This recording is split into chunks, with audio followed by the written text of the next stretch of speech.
रोशन जी, आपका बहुत बहुत स्वागत है Thank you, science ma'am. Online coaching में। Thank you ma'am. बहुत बहुत बधाई। Thank you ma'am. Thank you. आपकी बहुत बड़ी सफलता है आपकी। Yes ma'am. काफ़ी लंबा संघर्ष रहा। ये 8 साल का ये टोटल जर्नी है जो आज ख़त्म होता हुआ नज़र आ रहा है, तो काफ़ी मतलब पॉजिटिव फील कर रहे हैं और खुद में लग रहा है कि नहीं, इतना ज़रूर है कि लगातार कंटिन्यू कोई अगर मेहनत करता है तो सिलेक्शन होता है। ये बात में अब कोई दो राय नहीं है। मुझे भी लगता था पहले कि ऐसा लोग कहते हैं, लेकिन ये सिर्फ कहने वाली बात नहीं है, ये सच भी होती है। और मुझे लगता है मैम, जितने लोगों का इंटरव्यू हुआ, जो 864 लोग थे, उसमें 342 का ही होना था। लेकिन वो जो 500 लोगों का जो नहीं हुआ, ऐसा नहीं है कि वो लोग कहीं पीछे रह गए, वो लोगों में कोई कमी है। मुझे नहीं लगता है। वो कुछ एक जगहों पर होता है कि नहीं हो पाना, लेकिन मुझे लगता है कि उनमें भी जो है कहीं कुछ कमियां नहीं हैं। वो भी एक सफल ही है, बिल्कुल सफल स्टूडेंट्स है। और ये बात भी श्योर है कि उनका भी आगे होगा ही होगा। बहुत अच्छी आपका पॉजिटिव थिंकिंग है और मुझे भी पूरा उम्मीद है कि ऐसा नहीं होता है कि जिनका फाइनली सेलेक्ट हो गए और जिनका नहीं हुआ कुछ बहुत ज़्यादा डिफरेंस होता है मार्क्स का, वैसा नहीं होता। जी मैम, बिल्कुल। अच्छा, ये बताइए कि आपने कब सोचा कि आपको सिविल सर्विस में आना है? मैम, मेरा ये शुरुआत तो 2014 में मेरा बीटेक इलेक्ट्रिकल इंजीनियरिंग था, कंप्लीट हुआ। उसके बाद मैं कुछ समय के लिए जॉब में था, अराउंड 2 इयर्स में जॉब किया। जॉब करने के बाद जो परेशानियां होती है जॉब के समय में, वो तो एक अलग ही मुद्दा था। लेकिन जो मेरा क्षेत्र में जिस जगह से रहने वाला हूँ, मैं एक सुदूर ग्रामीण क्षेत्र है। काफ़ी असुविधाएं हैं, चाहे आर्थिक स्थिति की बात किया जाए या फिर सामाजिक स्थिति या शैक्षणिक स्थिति, सभी चीज़ों में वो क्षेत्र कहीं ना कहीं पिछड़ा मुझे नज़र आया। मेरा गांव का ही मैं बात कर रहा हूँ। लेकिन उन जगहों को देखने के बाद ही एक मोटिवेशन आया कि नहीं, अगर मैं सिविल सर्विस में आता हूँ तो मैं अपने राज्य के विकास में कुछ योगदान दे पाऊँगा, अपने क्षेत्र में भी कुछ योगदान दे पाऊँगा।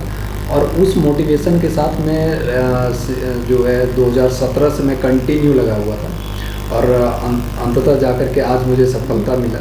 और ये तो आप लोगों का आशीर्वाद है, सर का आशीर्वाद है। सर का काफ़ी गाइडेंस था।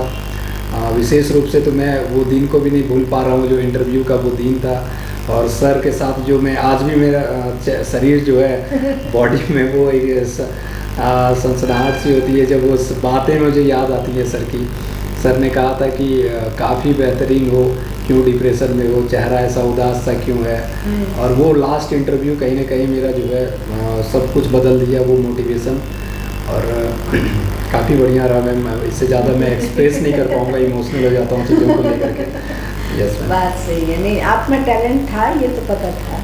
ये बताइए कि जैसा कि ये बहुत लॉन्ग जर्नी है, पीटी है, मेंस है, इंटरव्यू, सबसे पहले स्टूडेंट को कैसे खुद को बैलेंस रखना है इतने लॉन्ग जर्नी के लिए, कैसे खुद को प्रिपेयर रखना है?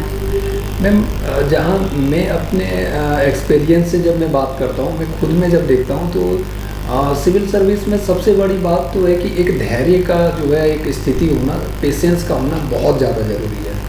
पहले जो जेपीएससी का सिलेबस को अगर देखा जाए तो सिलेबस काफ़ी विविधताओं से भरा हुआ है। चाहे अगर हम जीएस पेपर का बात करते हैं तो उसमें इकोनॉमिक्स खुद में एक बहुत बड़ा सा सब्जेक्ट अपने में सिलेबस को लिए हुए है। साइंस टेक्नोलॉजी वैसा ही है।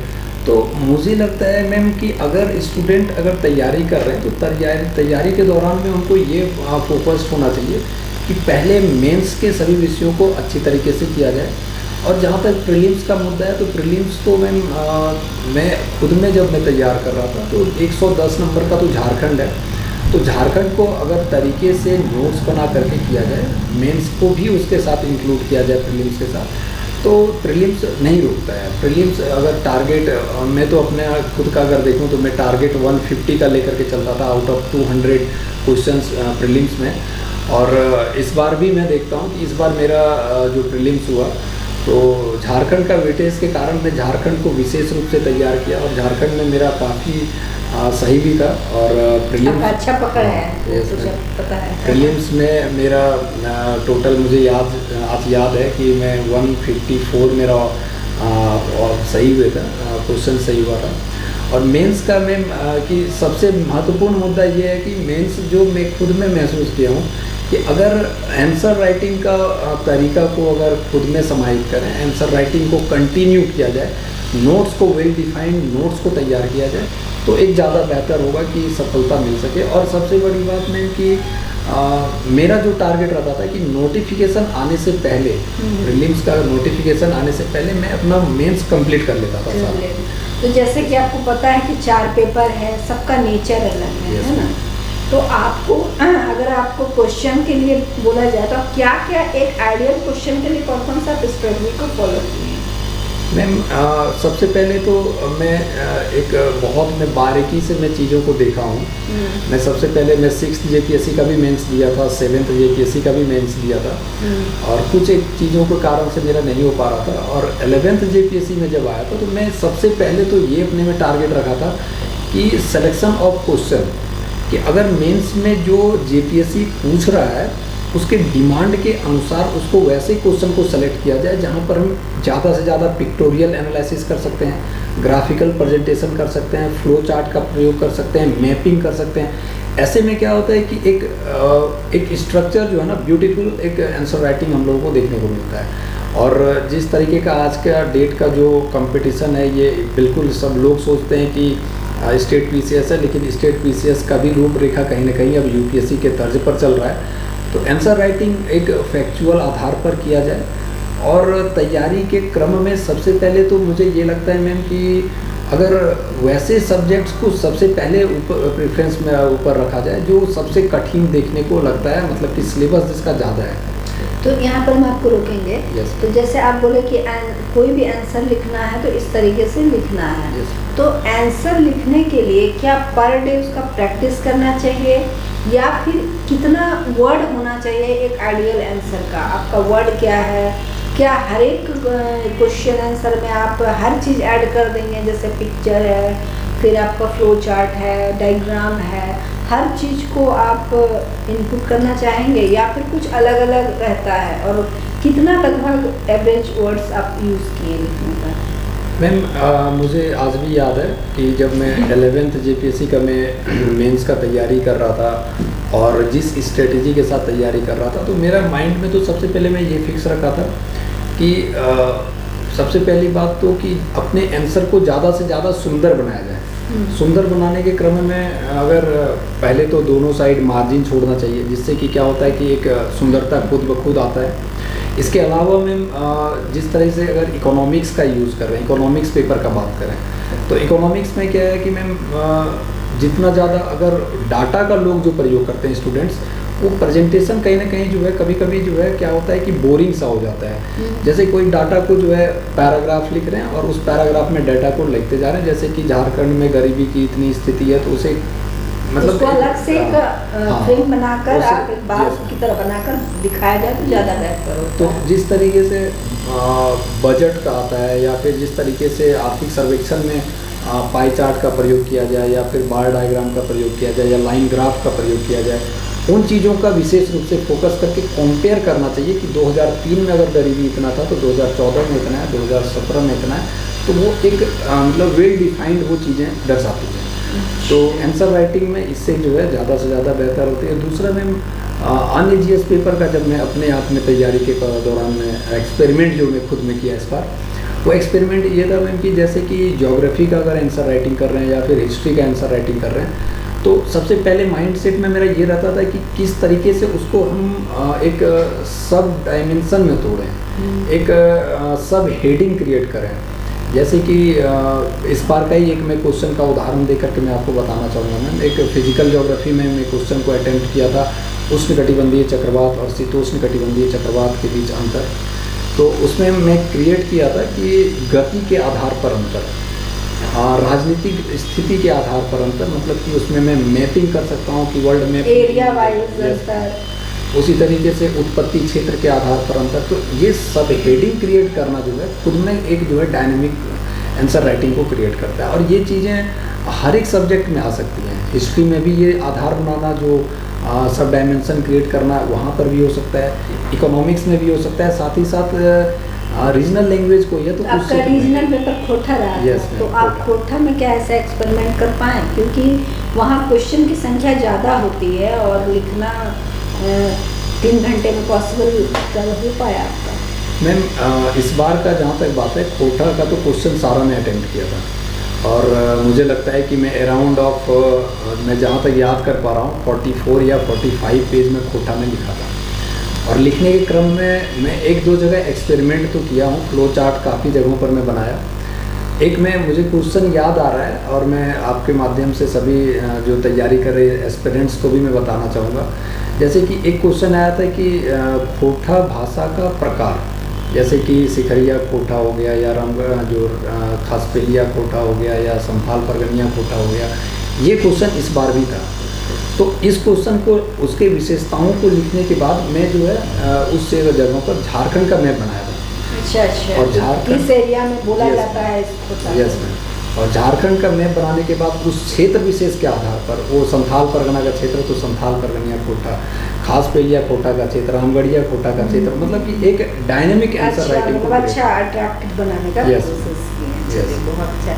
क्या पर डे भी प्रैक्टिस कर रहे थे और करना चाहिए स्टूडेंट्स को पर डे क्वेश्चन को प्रैक्टिस? बिल्कुल। अभी जिस तरीके की स्थिति है, सबसे पहले तो आंसर राइटिंग पर कमांड होना सबसे ज़्यादा ज़रूरी है और वो डेली की प्रैक्टिस से ही क्रिएट हो पाता है। अचानक से सडनली कोई आएगा और सोचेगा कि एक बार में बैठे और आंसर राइटिंग हो जाए, नहीं हो पाता है वो। मेरे को भी सीखने में ये जो है आज लगभग 8 साल बीत गया और सीखते सीखते आज इस जगह पर मैं पहुंच पाया हूँ। और ये आंसर राइटिंग प्रैक्टिस इतना ज़्यादा ज़रूरी है कि इसके बिना मैं बस यही शब्द बोलूँगा कि इसके बिना जो है कोई मेंस पास करना बहुत बिल्कुल मुश्किल है। और अगर इन केस कर भी गए तो बाउंड्री लाइन में आ जाइएगा, है ना। फाइनल सिलेक्शन बहुत टफ हो जाता है। आपको जैसे रेनेशा आईएएस से आप जुड़े, तो यहाँ पर आप बेसिकली आप इंटरव्यू टाइम में बहुत लंबा 1 साल का टाइम रहा, जुड़े रहे, आपको यहाँ का मटेरियल से क्या फ़ायदा हुआ? मैम मैं कुछ भी बोलूँ इस पर, उससे पहले तो मैं रवि सर का तहे दिल से शुक्रिया करूँगा, धन्यवाद करूँगा कि जो सपोर्टिव मतलब इन्वायरमेंट उन्होंने क्रिएट करके रखा था, वो मतलब कि जो नकारात्मकता के बीच में वो सकारात्मकता को क्रिएट करने का वो अद्भुत है, इसमें कोई शंका वाली बात नहीं है। और जहाँ तक मेरा अनुभव है यहाँ रेनेशा आईएएस में जुड़ने के बाद, मतलब कि नोट्स, ऐसा नोट्स रहता था कि वो नोट्स से बाहर कुछ है ही नहीं। तो नोट्स काफ़ी अट्रैक्टिव रहा और सर का दिया हुआ हर एक बिंदुवार मैं आज भी याद कर पा रहा हूँ कि जैसे कि मैं एक एग्जांपल आपको बताता हूँ। मैं सर से मेरा एक बात हो रहा था, बहुत दिन पहले की बात है कि सर मुझे कंफ्यूज हूँ मैं कि हॉबी क्या रखा जाए। तो सर ने बस मुझे एक ही बात बोला था कि कुछ भी अगर समझ में नहीं आ रहा है तो स्थानीय पर्यटन को रख लिया जाए।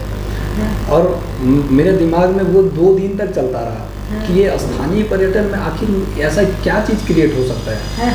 उसके बाद लास्टली मैं सर से मैं फिर से दोबारा बात किया और सर, मुझे ये नहीं पता था कि सर ने उसका नोट्स भी प्रोवाइड कर चुके हैं वो ग्रुप में, लेकिन बाद में वो नोट्स मेरे को भी मिला। मैं नोट्स शायद मैं देख नहीं पाया था और वो नोट्स को मैं एक बार जब पूरी तरीके से देखा तो मुझे लगा कि इससे आसान और कुछ हो ही नहीं सकता है। और सर का जो बताया हुआ था, और मैं थैंकफुल टू यू, मैं शब्द नहीं है, लेकिन मैं आपको बताऊं मैम कि जो मेरा फाइनल इंटरव्यू था, मेरा अजिता भट्टाचार्य मैम का बोर्ड में पढ़ा था।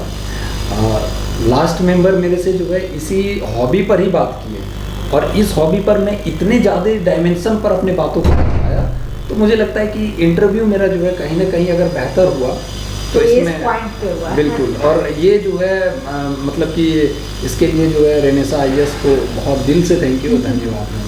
तो जैसा कि आप ऑनलाइन भी इंटरव्यू दिए, ऑफलाइन भी इंटरव्यू दिए, ये दोनों आपको कहाँ तक मतलब प्रिपेयर करने में मदद किया, ये दोनों इंटरव्यू आपको? मैम जहाँ तक मैं फर्स्ट टाइम में जुड़ा था तो ऑनलाइन था, तो ऑनलाइन से तो मैं समझ विकसित हो पाया मेरा कि किस तरीके की चीज़ें जो है तैयार करनी है मुझे। लेकिन उन चीज़ों के बाद जब मैं ऑफलाइन के इंटरव्यू में जुड़ा तो उस जगह से मुझे जो है वो जो आई कांटेक्ट हो गया या फिर जो एक कॉन्फिडेंट का मुद्दा होता है, क्या जो है डिसिप्लिन होना चाहिए, क्या बैठने का तरीका है, क्या बोलने का शैली है, वो सब चीज़ मुझे ऑफलाइन में देखने को मिला और मैं सीख पाया। और मुझे लगता है कि ऑफलाइन तो ये तो बातें हैं सिर्फ कि ऑनलाइन और ऑफलाइन, तो सर तो हमेशा 24/7 हम लोग के लिए अवेलेबल रहते थे। और जब भी मैं कॉल करता था, मुझे आज भी याद है कि कोई भी परेशानी होती थी, और तो सर ऐसा कभी महसूस ही नहीं हुआ ना कि सर जैसे बिल्कुल बिल्कुल बिल्कुल। और जो मतलब वो हंसमुख चेहरा सर का आज भी मुझे याद है। वो कोई भी मुद्दा होता था, कितना भी गंभीर मुद्दा है, वो उसको जो है इतना मतलब कि एक स्माइलिंग फेस के साथ जो वो सॉल्यूशन देते थे, मतलब हेड्स ऑफ। कोई इसमें शब्द नहीं है मैम कि मैं कुछ बोल पाऊँ इसमें कुछ।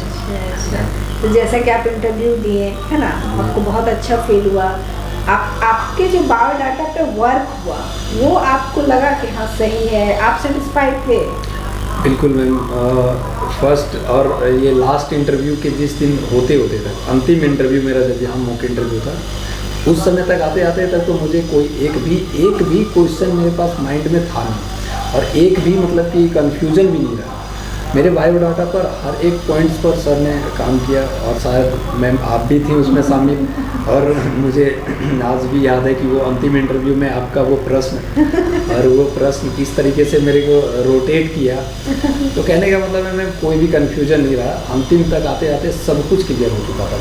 और अंतिम जाते जाते मतलब कि जब मैं इंटरव्यू पैनल में, जब मैं फाइनल में जा रहा था जिस दिन, उससे एक दिन पहले तो मुझे लग रहा था कि अब क्या ही पूछ लेगा वो, सब कुछ। वो चीज़ बहुत ज़रूरी होता है कोई भी अभ्यर्थी के लिए कि बोर्ड में इंटरव्यू करने से पहले उसको कंफर्म रहे कि हाँ लगभग मैं दे पाऊंगा। ये कॉन्फिडेंस कि मैं आंसर दे सकता हूँ, मैं प्रिपेयर हूँ, बहुत ज़रूरी है ना। वही कॉन्फिडेंस देता है, काम आता है। और वो निश्चित तो नहीं है कि आपको सेम क्वेश्चन रिपीट होगा, बट आप प्रिपेयर हो मेंटली। मान लिया भी जितने सारे नए सारे अभ्यर्थी हैं, है ना, आप देखते हैं सोशल मीडिया में बहुत र्यूमर चलता है, कैसे बचें ऐसे स्टूडेंट्स? मैम ये बात सही है कि जेपीएससी में कुछ समय लगता है, लेकिन ये बात बिल्कुल गलत है कि जो एक र्यूमर सा फैला दिया जाता है कि ये हो गया वो हो गया, ऐसी चीज़ें मुझे नहीं लगती है मैम कि इन चीज़ों का भी कोई आधार है। क्योंकि अगर ऐसा होता तो मैम हम लोग जैसे स्टूडेंट्स यहाँ तक पहुँच ही नहीं पाते। पहली बात तो ये है। और दूसरी मैम एक बात मैं देखूँ तो मैं एक बात ज़रूर कहूँगा कि अगर स्टूडेंट कंटिन्यू तैयारी करते हैं, अपने में पंक्चुअलिटी और डिसिप्लिन के साथ तैयारी करते हैं, तो निश्चित रूप से उनका सिलेक्शन होगा। और जैसे उदाहरण के तौर पर तो मैं ही सामने आपके सामने हूँ मैं 6th जेपीएससी में मेरा नहीं हुआ। मेरे माइंड में ये भी हो सकता था कि आज से मैं क्विट कर दूँ। फिर 7th जेपीएससी हुआ, 7th जेपीएससी में भी मेरा फाइनल सिलेक्शन नहीं हुआ, तो मुझे वहाँ पर भी तो टूट जाना चाहिए था कि यार नहीं होगा कुछ भी। लेकिन वो कंटिन्यूटी में एक जिद मेरा था कि नहीं करके ही छोड़ेंगे, तो आज इस जगह पर है। तो बस मैं वैसे एस्पिरेंट्स को सबको मैं यही कहूँगा कि लगातार अपने आप को तैयारी में एक मोटिवेशन के साथ लगे रहें, और अगर कंटिन्यू तैयारी में जुड़े रहते हैं तो एक ना एक दिन श्योर होगा सिलेक्शन होगा। देर है अंधेर नहीं है, ये बात भी श्योर है। बस मन में एक सोच का बस एक मुद्दा है कि कहते हैं ना, वो एक फिल्म का एक डायलॉग मुझे याद आ रहा है, मैं कहना चाहूँगा कि मन के जीते जीत है, मन के हारे हार, हार गए तो बिन लड़े तो उन पर है धिक्कार, उन पर है धिक्कार जो देखे ना कोई सपना, सपनों का अधिकार असल अधिकार है अपना। तो ये एक तो फिल्म का डायलॉग है मैम, लेकिन ये रियल में अगर देखा जाए करता है। तो जैसे कि आपने कहा कि 6th में आप नहीं सके, 7th में नहीं सके, तो एक लॉन्ग टर्म असफलता मिला और वो आपने उसको पिलर बनाया सक्सेस के लिए। तो हर स्टूडेंट को चाहिए कि जहाँ पर वो फेल्योर हो रहे हैं, जो वजह है उस पर काम करना है, काम करना बहुत ज़रूरी है। आपका जो भाषा मतलब मीडियम रहा लिखने का, वो हिंदी? बिल्कुल मैम, हिंदी। तो हिंदी आपको क्या लगा, बाधक है? मैम अगर बाधक रहता तब तो सिलेक्शन ही नहीं होता, पहली बात तो ये है। लेकिन ये भी बात सही है कि हिंदी मीडियम में लोग कहते हैं कि कंटेंट नहीं है, कंटेंट नहीं है। लोग जो है कहते हैं कि मेरे पास डेटा नहीं मिल रहा है, लिखने का शैली नहीं क्रिएट हो रहा है। मैं इन चीज़ों को निराधार मानता हूँ मैम, क्योंकि अगर अपने पर कॉन्फिडेंट रखा जाए, अपने ऊपर विश्वास रखा जाए, एक लेखन शैली अपने में खुद में अगर क्रिएट किया जाए, तो भाषा कोई बाधक नहीं है इसमें सिलेक्शन को लेकर के। निश्चित रूप से सिलेक्शन होता है। अगर इंग्लिश में वाले का सिलेक्शन है, वो अपने टैलेंट पर आते हैं, तो हिंदी माध्यम में भी सिलेक्शन होता है। और इसका जीता जागता उदाहरण तो मैं भी हूँ, और इसके अलावा कई ऐसे स्टूडेंट्स हैं जो रेनेसा IAS से भी खुद जुड़े हुए हैं, और काफ़ी लोग रेनेसा से सेलेक्ट भी हुए हैं। तो मैं इन चीज़ों को भाषा के आधार पर तो मैं इन चीज़ों को नहीं देख पा रहा हूँ। होता होगा अन्य जगहों पर, ये मैं नहीं कह सकता हूँ, लेकिन जेपीएससी के आधार पर अगर मैं संदर्भ में अगर बात करूँ तो मुझे नहीं लगता इनमें कोई हिंदी कोई एक बाधक कोई तत्व है। तो नए अभ्यर्थियों को अगर आप सजेशन दें कि हाँ रेनेसा से जुड़िए, तो क्या विशेषता बताएंगे आप? नहीं मैम, पहली बात तो सर का और मैम का सपोर्टिव नेचर, ये सबसे बड़ी विशेषता है। दूसरी विशेषता वो कंटेंट क्रिएट करना, और वो जो नोट्स पर जो है अपने आप को सर मतलब जो नोट्स प्रोवाइड कर रहे हैं, नोट्स इतना सफिशिएंट है कि उस नोट्स से बाहर कुछ नहीं है। और तीसरा मैम की जो नोट्स के अलावा बात किया जाए तो जो सपोर्टिव नेचर का मैं बात कर रहा था और आंसर राइटिंग का मैं बात कर रहा था, तो आंसर राइटिंग में भी अगर करते हैं तो सर लगातार उसको चेक कर रहे हैं, सर उसको जो है पॉजिटिव नेगेटिव पक्ष को बता रहे हैं, क्या सुधार करना है। यस मैम, तो क्या सुधार करना चाहिए, क्या आप में पॉजिटिव है। तो जैसे कि मैं नाम नहीं लूँगा मैं यहाँ पे मेरे एक दोस्त हैं सेलेक्टेड है, और इस बार ही सिलेक्शन हुआ है, और रेनेसा से ही जुड़े हुए थे, और उनको भी जो है वित्त विभाग ही मिला है। तो मुझे याद है कि एक क्वेश्चन सर ने दिया था, और वो जनसंख्या लाभांश का क्वेश्चन था, टेस्ट सीरीज का मैं बात कर रहा हूँ। और जनसंख्या लाभांश से क्वेश्चन में उन्होंने उस क्वेश्चन में सर ने मेरे मित्र को 28 नंबर दिया था। सेम वही क्वेश्चन इस बार के मेंस में था। अच्छा इकोनॉमिक्स का में, और सेक्शन ए इकोनॉमिक्स का वही सेम क्वेश्चन था, और वो स्टूडेंट आज सेलेक्टेड है।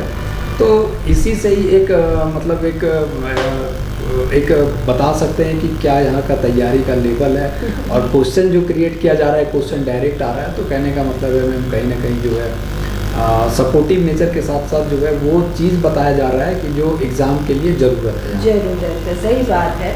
और आप लोगों का विश्वास भी बना हुआ है, जिसकी वजह से हम लोग भी मेहनत कर पा रहे हैं, और आपका जो सफलता है वो हम लोग के लिए भी बहुत सुखद है।